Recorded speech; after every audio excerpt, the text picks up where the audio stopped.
Meet Antoine Edwards. He's jailed on several charges after police say he orchestrated the robbery with his daughter's best friend to rob a Burger King. Naija Brazil, 16 at the time, was a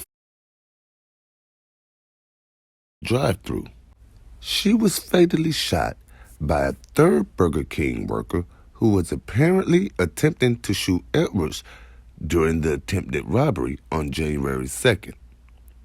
Milwaukee police had responded to a shooting at a Burger King location in the 5100 block of Capitol Drive at approximately 10:13 p.m. that night. There they found Brazil, who had suffered multiple gunshot wounds and was unresponsive on the floor of the fast food chain. The teen was rushed to the hospital where she was pronounced dead. Police say surveillance shows footage of Edwards pulling up to the Burger King's drive-thru window at which Brazil was working in a Chevrolet Impala. Shortly after 10 p.m., the recording next shows Brazil removing the cash drawer from the register. Edwards, who was brandishing a semi-automatic pistol, then allegedly got out of his car and inserted his upper body through the window of the drive-thru. Derek Ellis, another Burger King employee working on the night of the robbery, then opened fire in the direction of the drive-thru window from inside the restaurant.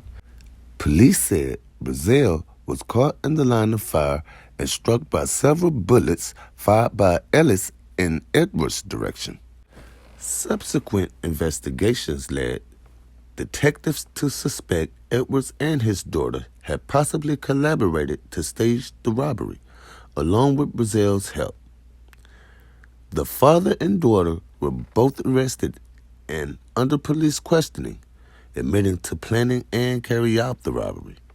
Edwards, who confessed he was the driver of the Impala, said he climbed into the Burger King's drive-thru window because Brazil was taking too long to hand over the money. Edwards' daughter also told detectives Brazil panicked and didn't immediately turn over the cash to her own father, as per the trio plan.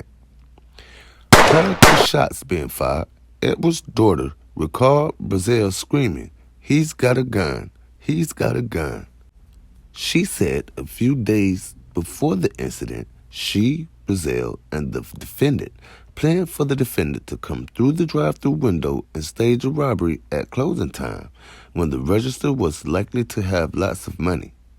The criminal complaint said Brazil was usually assigned to the drive-thru window, and the defendant's daughter worked in the kitchen, so Brazil would be the one to hand over the cash.